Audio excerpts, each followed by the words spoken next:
성경 봉독하겠습니다. 누가복음 24장 1절에서 6절까지. 누가복음 24장 1절에서 6절까지 같이 봉독하겠습니다. 안식 후 첫날 새벽에 이 여자들이 그 준비한 향품을 가지고 무덤에 가서 돌이 무덤에서 굴려 옮겨진 것을 보고 들어가니 주 예수의 시체가 보이지 아니하더라.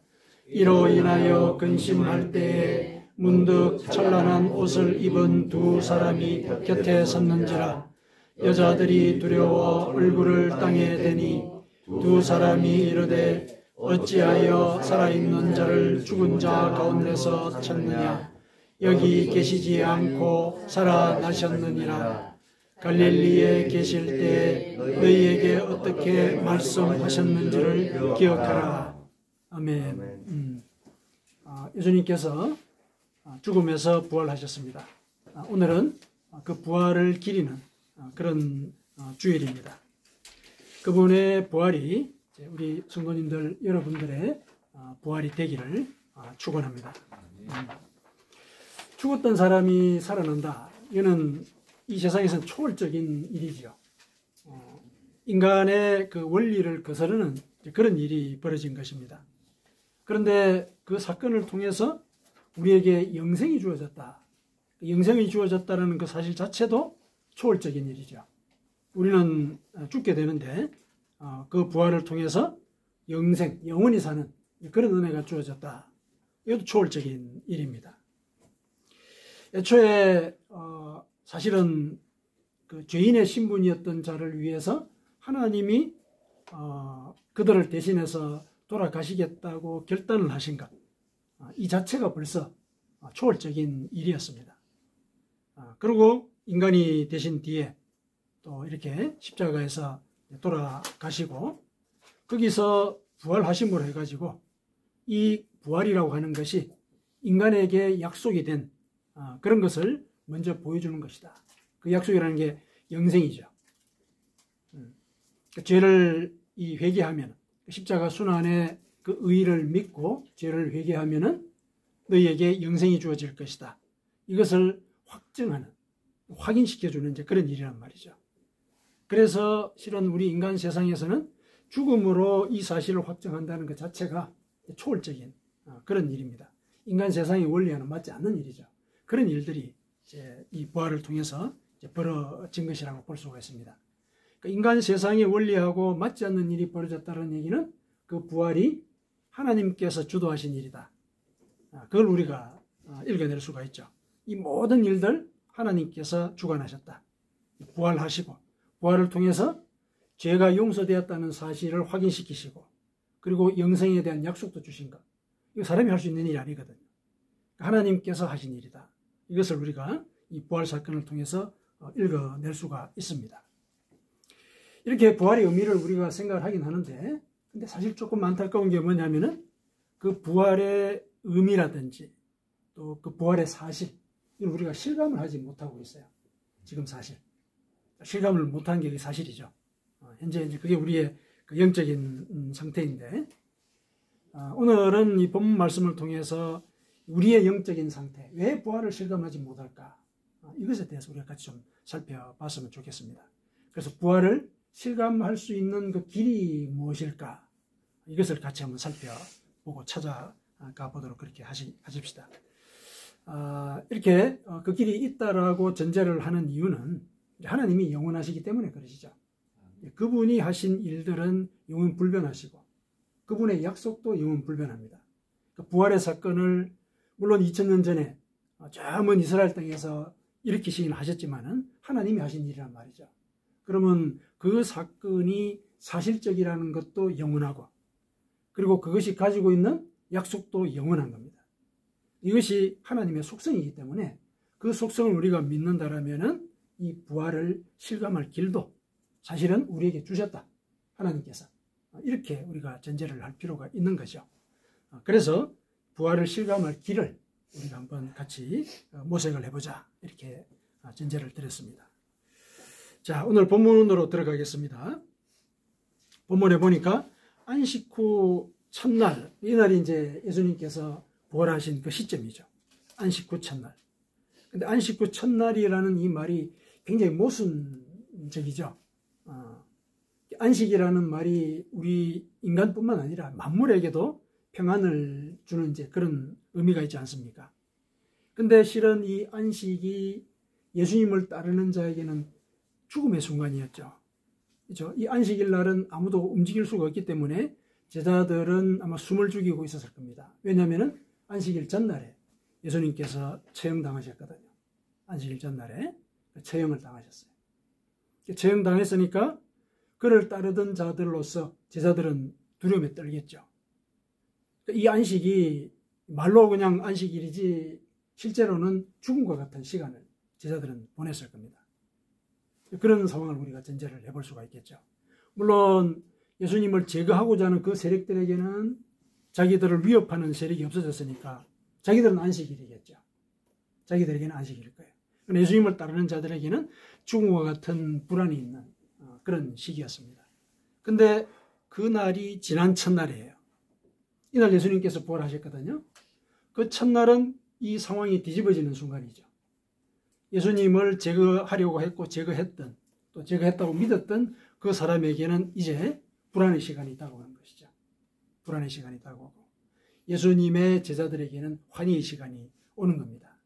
물론 아직까지 확인을 못했기 때문에 믿지는 못하지만은 우리가 그 상황을 기록한 내용들을 다 알고 있기 때문에 우리는 그걸 짐작을 하죠.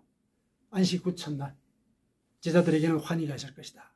이렇게 우리가 생각합니다. 이렇게 이제 이 안식 후 첫날의 상황을 이렇게 되짚어 본 이유는 가만히 보면은 이런 어떤 모순적인 상황이 우리 삶의 조건이 아닌가 이런 생각을 우리가 해봅니다.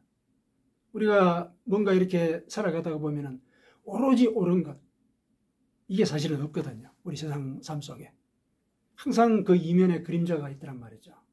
빛이 있으면 그림자가 있고, 안식일이라 그랬는데 안식을 누리지 못하고 불안 가운데 떠는 이런 일들이 있는 거죠.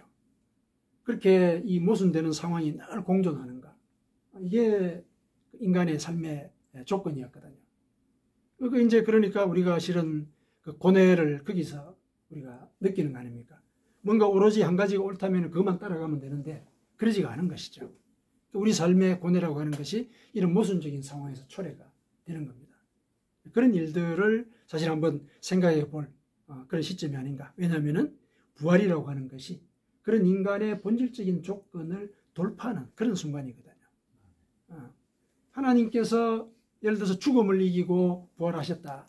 죽음이라는 것이 바로 인간에게 주어진 조건이지 않습니까? 누구도 벗어날 수 없는 조건이거든요. 근데 그 죽음 같은 조건 우리가 늘 산단 말이에요. 늘 산다는 것은 뭐냐? 고뇌 속에서 산단 말이에요.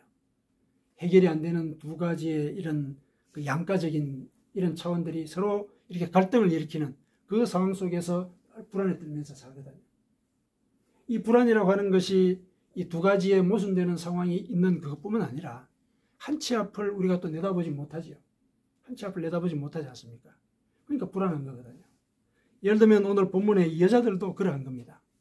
여자들이 그 새벽에 준비한 향품을 가지고 무덤에 갔다 그랬습니다. 무덤에 갔는데 가만히 생각을 한번 해보십시다. 그 당시에 이 무덤이라고 하는 건 큰 돌로 그 입구를 막아놨거든요.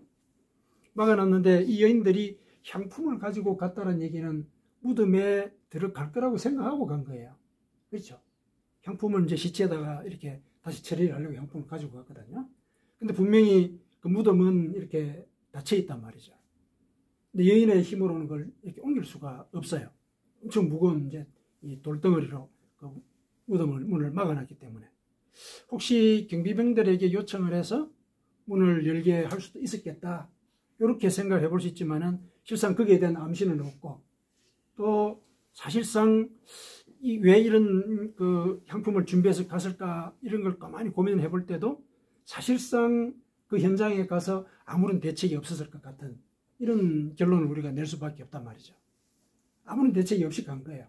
근데 향품을 들고 갔습니다. 무덤에 들어갈 거라고 생각하고 들어간 거죠.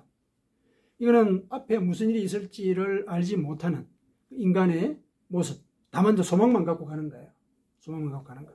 물론 소망을 품고 사는 것이 결실을 맺는다는 것 우리가 믿는 바이지만은 현실에서 그러지 못한 일들이 또 우리의 조건이거든요. 우리가 살아가는 이 삶의 상황 속에서 이 모순되는 갈등이라든지 또 불안이라든지 이런 것들이 실은 우리를 죽음 같은 고뇌 속에서 살게 하거든요. 우리 삶의 조건이 그래요.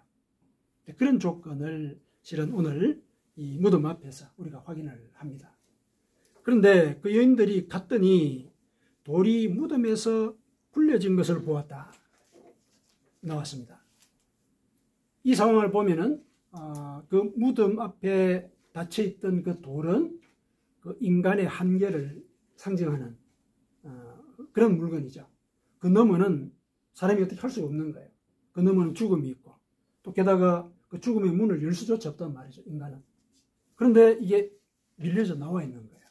밀려져 나와 있어요.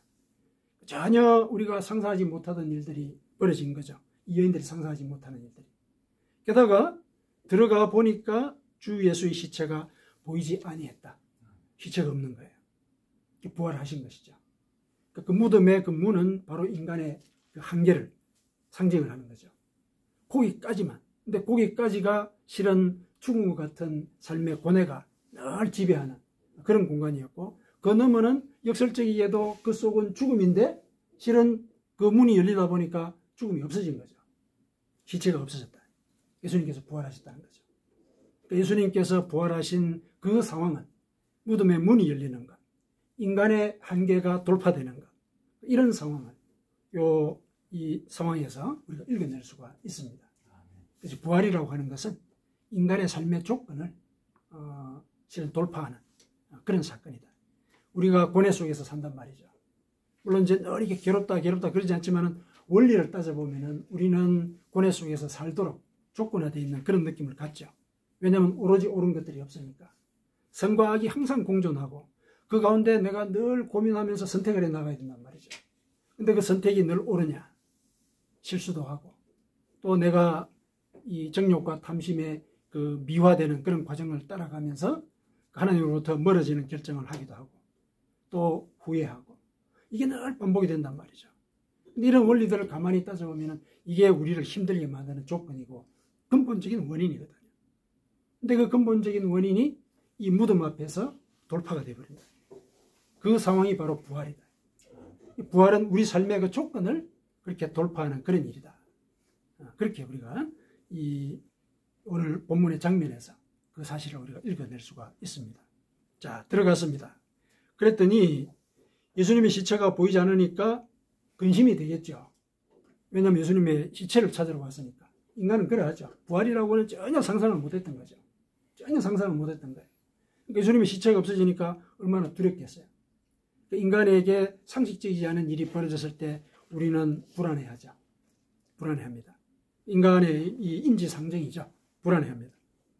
그런데 문득 찬란한 옷을 입은 두 사람이 곁에 섰는지라 이렇게 얘기합니다. 천사들이 나타난 것이죠. 천사들이 나타났습니다. 그래서 여자들이 두려워 얼굴을 땅에 대니 두 사람이 이르되 어찌하여 살아있는 자를 죽은 자 가운데서 찾느냐. 부활하셨다고 하늘에서 일러주시는 겁니다. 예수님께서 부활하셨다 하고 천사를 통해서 이 부활의 선포가 일어나게 됩니다. 여기 계시지 않고 살아나셨느니라 확인을 시켜주셨어요. 확인을 시켜줬습니다. 그리고 갈릴리에 계실 때에 너희에게 어떻게 말씀하셨는지를 기억하라. 천사가 이렇게 일러줍니다. 이런 사건들이 일어남으로 해가지고 부활이라고 하는 것, 이거는 하늘이 관계된 그런 사건이구나. 이 사실이 여기에 분명히 기록이 되어 있죠. 하늘이 관계된 사건이기 때문에 인간의 한계를 돌파하는 그런 일이 사실상 그 부활에는 약속이 되어 있다. 그 사실을 우리가 기억을 하셔야 되겠습니다. 그런데 여기서 하늘이 개입이 되고 하나님께서 주도하신 일이라고 우리가 부활을 정의를 할 때 엄청 신비스러운 일이 실은 벌어진 것이거든요. 엄청 신비스러운 일이 벌어졌어요.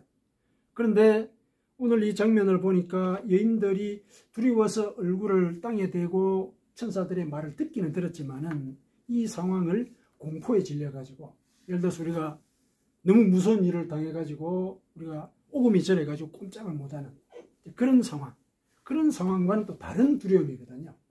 이런 걸 경외감이라 그러죠. 경외감. 이 경외감에서 천사들에게 얼굴을 이렇게 고개를 숙이고 땅에 대어서 말씀을 듣는 거란 말이죠. 그런 경외감을 이 여인이 이제 보여줬거든요. 부활의 순간이 그러하다는 것인데, 여기서 뭘 우리가 읽어낼 수 있느냐면은, 하나님께서 인간에게 이와 같은 예를 들면 초월적인 비현실적인 이런 기적을 행하셨을 때 인간들에게는 경외감을 주기는 하죠. 경외감을 주기는 하지만은 그 자체가 그들에게는 공포감이라든지 위압감이라든지 그런 것들로 다가오지 않는다. 기괴스러운 일로 다가오지 않는다는 것. 부활이라고 하는 것이 인간 세계에는 없는 일이 벌어진 것이긴 하지만은 그것을 우리 인간들이 충분히 받아들이고 이해할 수 있는 그런 상황이라는 걸 암시를 하신 거예요. 자, 이걸 갖다가 어디서 읽어낼 수 있냐면은 천사들이 나타났는데, 천사들이 어떤 모습을 갖고 있다 그랬습니까? 사람의 모습을 갖고 있다 그랬습니다. 무슨 이렇게 물론 이제 찬란한 빛을 내기는 했지만은 사람의 모습이 아니고 다른 모습을 우리가 나타낼 수도 있거든요. 상상컨대. 근데 사람의 모습을 갖고 났다. 사람의 모습. 그러니까 부활이라고 하는 것이, 혹은 부활을 통해서 영적인 존재가 된다라고 하는 것 자체가 사람의 모습과 달라지는 게 아니다. 기괴한 어떤 다른 형태로 바꿔지는 것이 아니다. 이걸 암시를 하는 거거든요. 부활이라는 게 그런 것이다. 두려워하지 말라는 거예요. 바뀌는 것은 결국은 영적인 특질이 바뀌는 것 뿐이지 이 형체가 뭐 이상하게 바뀌거나 그런 게 아니다. 이걸 암시를 하는 겁니다. 이걸 암시를 하죠. 그러면서 부활에 대해서 너희들이 왜 깨닫고 있지 못하느냐, 사실은 그 얘기를 한 거죠. 천사들이 뭐라 그러냐면은 갈릴리에 계실 때 너희에게 어떻게 말씀하셨는지를 기억하라. 분명히 예수님께서 말씀을 하셨다는 거죠. 하셨는데 너희가 어찌하여 이곳에서 산자를 찾느냐 하고 이렇게 얘기하지 않습니까? 그 얘기는 뭡니까? 이 부활이라고 하는 것이 뜬금없이 벌어진 일이 아니란 얘기예요. 예언이 된 일이라는 거예요. 예언이 된 일이다. 그 예언을 당신들이 깨닫지 못했기 때문에 이런 상황이 벌어졌을 때 혹시 이제 두려워할 수는 있지만은 이 부활도 결국 예언된 대로 일어난 것이다. 이 얘기를 한 겁니다. 그러니까 이 부활이라고 하는 것이 하나님이 주도하셨지만은 인간이 영적인 눈을 열고 있을 때는 충분히 이해할 수 있는 사건이라는 거. 그걸 이렇게 암시를 한 거예요. 천사가 사람의 모습으로 나타나서 부활을 선포를 했고, 그리고 이 부활은 그냥 아무런 계획 없이 하나님이 갑자기 일으키신 일이 아니고 예언이 된 일이다. 예언이 된 일인데 그 예언의 의미를 깨닫지 못했기 때문에 당신들이 두려워하는 것뿐이지 예언된 일이 그대로 일어나는 일이다. 이거는 하나님이 인간을 대하는 그런 방식이 이러하다는 거. 그걸 그렇게 일러주신 거예요. 그래서 그 부활이라고 하는 것을 우리가 볼 때 물론 그 자체가 인간의 상식을 깨뜨리는 그런 일이고, 그것을 통해서 인간의 고뇌가 돌파되는 그런 역사를 약속을 하신 것. 충분히 영적인 의미가 있고 인간의 상식을 넘어서는 그런 은혜가 우리에게 주어진 것. 그걸 읽어낼 수가 있기는 합니다. 그러나 그것이 그냥 예를 들어서 하나님이 주도했다고 해가지고 인간의 어떤 예를 들어서 원리라든지 삶의 어떤 방향이라든지 이런 것들을 다 뒤집어서 하나님 마음대로 그걸 만들어가는 그런 과정에서 이루어지는 아니라는 거예요. 그래서 부활이라고 하는 것, 그 증거를 실은 우리 삶 속에서 찾을 수가 있다라는 사실을 암시를 한 겁니다. 천사가 사람의 모습을 통해서 부활의 사건을 일러줬고 예언된 대로 그 부활이 일어났다는 것. 그러면 우리가 영혼의 눈을 열고 예를 들어서 부활에 관한 증거들 또 말씀들을 이렇게 살펴보고 또 묵상을 한다면 그 의미를 충분히 깨닫고 그 부활을 감사와 찬양으로 받아들일 수가 있다라는 것. 그 사실이 여기에 암시가 되어 있습니다. 그래서 우리가 이제 부활을 실감하지 못한다는 그 사실에 대해서 앞서 전제를 했었는데요. 실감하지 못할 조건들은 많이 있습니다. 실은 이제 그 일이 벌써 2000년 전에 있었고 시간상으로 많이 떨어져 있었죠. 그리고 이스라엘이라는 나라가 우리나라에서 쳐다보니까 8284km나 떨어져 있더라고요. 멀리 떨어져 있어요. 지리적으로도 멀고 문화적으로도 이질적이죠.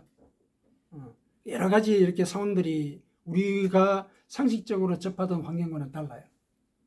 그러니까 그곳에서 일어났던 이 부활의 사건을 우리 바로 옆에서 우리가 9시 뉴스 보듯이 일어난 일로 받아들일 수가 없는 조건이기는 합니다. 그러긴 하죠. 그러나 우리가 이 부활을 늘 믿고 하는 이제 그 이유 중에 하나가 그 부활이 내 구원의 제일 핵심적인 요소거든요. 제일 핵심적인 요소예요. 부활을 믿지 못하면은 내 죄가 대속되었다는 사실조차도 내가 믿지 못하는 거예요. 왜냐하면 부활은 하나님이 우리의 죄를 대신해서 짊어지고 가셔서 죄가 다 해결이 되었다 라는 사실을 다시 확인시켜 주는 일이거든요. 죄가 없어졌으니까 우리 영혼이 살아날 거 아닙니까? 그걸 몸으로 보여주신 일이 바로 부활이거든요. 예수님께서 부활하지 아니하셨으면 죄 때문에 죽는 거구나, 이 사실만 우리에게 알려지는 거예요. 그렇지 않겠습니까? 근데 살아나셨거든요. 죄 때문에 십자가에서 돌아가셨는데 살아나셨어요. 살아나셨다는 것은 죄를 이겼다는 얘기죠. 그 부활의 이 사건을 우리가 믿지 못한다면 우리는 살아나지 못하는 거예요. 영원히. 부활을 믿는다는 게 굉장히 중요한 의미가 거기에 있는 거거든요. 우리 신앙에 있어서 이 부활을 믿지 못한다는 것, 바울 사도가 그랬습니다. 부활을 믿지 못하면 너희 믿음이 헛된 것이다. 믿음이 헛되다. 부활을 믿어야 한다. 이걸 강조를 했습니다. 고린도전서에 이제 그렇게 분명히 얘기를 했는데, 그런 사실들을 우리가 기억을 할 때, 우리 신앙생활 가운데 이 부활의 의미를 내가 실감을 하면서 지낸다는 것, 이건 굉장한 축복이다. 이렇게 생각할 수가 있습니다. 그럼 이제 이 요는 그거죠. 문제는 그거죠. 어떻게 부활을 확신할 것인가? 어떻게 실감할 것인가? 그 우리가 이제 고민해야 되는 부분인데, 오늘 천사가 부활을 실감할 그 길을 일러줬죠. 암시를 했습니다. 뭐라고 얘기했습니까? 6절에 마지막에 갈릴리에 계실 때에 너희에게 어떻게 말씀하셨는지를 기억해라. 기억하라는, 말씀을 기억하라는 얘기죠. 그 말씀을 믿으라는 얘기예요. 예수님께서 그 말씀을 믿을 때 예를 들면은 그 말씀대로 너희 앞에 일이 이루어질 것이다. 그 얘기를 천사가 일러준 거예요. 지금 이 사건은 부활과 관련된 사건이지 않습니까? 다른 여러 가지 문제들도 마찬가지인데 부활과 관련해서 이 말씀을 적용을 할 때도 부활에 관련된 그 말씀을 너희가 기억해라. 기억해라. 기억할 때 너희들은 부활하신 예수님을 만나게 될 것이다. 그 얘기죠. 그 얘기를 하신 거거든요. 그래서 부활을 실감할 그 길은 바로 하나님의 말씀을 믿는 것. 거기에 그 핵심이 놓여 있습니다. 하나님의 말씀을 믿는 것. 왜냐하면 하나님의 그 말씀 속에 부활에 대한 증거가 다 들어있거든요. 제일 첫 번째 증거는 부활을 목격한 자들의 증언이죠. 부활을 목격한 자들의 증언. 그 증언이 성경에 기록이 되어 있습니다. 성경은 하나님의 영감으로 기록이 된 것이라 그랬죠. 그래서 그들의 증언이 성경에 기록이 된 것, 그 증언들도 인간적인 증언이 아니란 얘기예요. 성경에 일단 기록이 된 것은 하나님의 영감으로 기록이 되었다는 얘기거든요. 그게 하나님의 말씀이라는 얘기예요. 예수님은 살아나셨다. 그리고 사람들의 눈에 의해서, 육안에 의해서 확인이 된 일이다. 이 하나님의 말씀이에요. 그래서 이 말씀을 먼저 우리가 기록된 대로 믿어야 된다는 얘기죠. 믿어야 된다. 그 말씀을 믿는다는 얘기는 그 말씀의 의미를 우리가 이해하고 받아들인다는 얘기죠. 부활에 대해서 우리가 어떤 의미를 가지고 있다고 얘기를 했습니까? 예수님께서 십자가에서 내 죄를 대신해서 돌아가셨습니다. 내 죄가 사해졌습니다. 그래서 내가 그 사실을 믿고 하나님께 죄를 고백하면, 그 죄를 고백한다는 얘기는 십자가에서 나를 대신해서 예수님께서 먼저 돌아가셨으니까 그 용서의 그 은혜가 지금 나한테 임한 것을 믿습니다. 그러니 저의 죄를 용서해 주십시오. 이렇게 고백을 하는 거거든요. 사실상 어떤 면에서 보면 요구하는 거예요. 제 죄를 용서해 주십시오. 왜냐하면 십자가에서 약속하지 않으셨습니까? 그거거든요. 약속하지 않으셨습니까? 그래서 요구를 하고 그 요구한 것에 대해서 하나님께서 용서하실 거라는 그런 확신을 우리가 가져야 되거든요. 용서하실 것이라는 그 확신이 바로 부활이에요. 하나님께서 죄 때문에 죽은 자를 살리신 거 아니에요. 다시 살리신 거죠. 예수님은 인간으로서 돌아가신 거거든요. 그 죽은 자를 다시 살리셨어요. 죄 때문에 죽은 자를 살리셨다는 얘기죠. 그래서 우리가 죄 때문에 나 자신이 하나님 앞에서 저는 죄인입니다 고백하면은 내가 하나님 앞에서 내가 죽는 거예요. 내가 나를 죽이면은 나를 살리시는 거. 그게 부활의 원리에 다 그대로 녹아 있는 겁니다. 그래서 이 부활이라고 하는 것, 이거는 내 죄가 용서받는다는 그런 하나의 일종의 확인 그 과정이에요. 그래서 이 부활을 믿어야 되는 거거든요. 부활의 의미가 그거예요. 내 죄가 회개하면은 용서받는다는 것. 내 영혼이 죽음으로부터 죄로부터 다시 부활한다는 것. 그거를 알려주는 것이 예수님의 부활 사건의 의미예요. 이 사실을 우리가 하나님의 말씀을 통해서 깨우쳐야 되는 것이죠. 그 깨우치는 것은 그럼 어떻게 하느냐? 성령이 하십니다. 왜냐하면 하나님의 말씀이 내가 내 속에 들어오게 되면 그건 뭐냐면 내가 그 말씀을 믿고 산다는 얘기죠. 믿고 산다면은 하나님은 말씀으로 존재하시는 분이시니까 그 말씀이 내 속에 들어온다는 것은 하나님이 내 속에 들어온다는 얘기예요. 내 속에 들어온다는 얘기는 그 말의 의미를 이해한다는 얘기죠. 깨닫는다는 얘기예요. 그러니까 성령이 우리로 하여금 그 부활의 의미를 깨닫게 하신다는 거예요.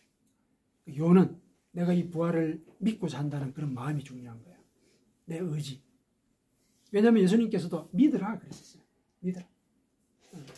논리적으로 해석하고 분석해라 이렇게 얘기하지 않으시고 믿으라 그러셨어요. 여기에는 어떤 논리적인 전제가 있지는 않습니다. 믿는다는 것은 나의 어떤 가치관이라든지 주관을 내려놓는다는 얘기예요. 하나님 앞에 내려놓는다는 얘기예요. 믿으라 그러셨어요. 도마가 예수님의 부활을 의심을 했을 때 예수님께서 뭐라 그러셨습니까? 예수님께서 딱 이제 증거를 다 보여주시고 난 뒤에 너는 본고로 믿느냐? 보지 않고 믿는 자가 더 복되다. 이런 말씀하셨거든요. 그 말씀은 부활에 대한 이야기들을 제자들을 통해서 들었을 때 믿었어야 한다는 얘기예요. 믿었어야 한다. 이들이 거짓말을 했다라고 너는 사실은 얘기한 게 아니냐. 내가 꼭 만져봐야 믿겠다라고 얘기한 거는 부활의 증언을 너는 못 믿겠다. 이렇게 얘기한 거 아니냐. 그 말씀이거든요.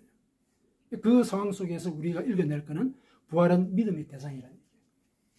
논리적으로 해석하고 분석할 대상이고 실증할 대상이 아니라 믿음의 대상이다.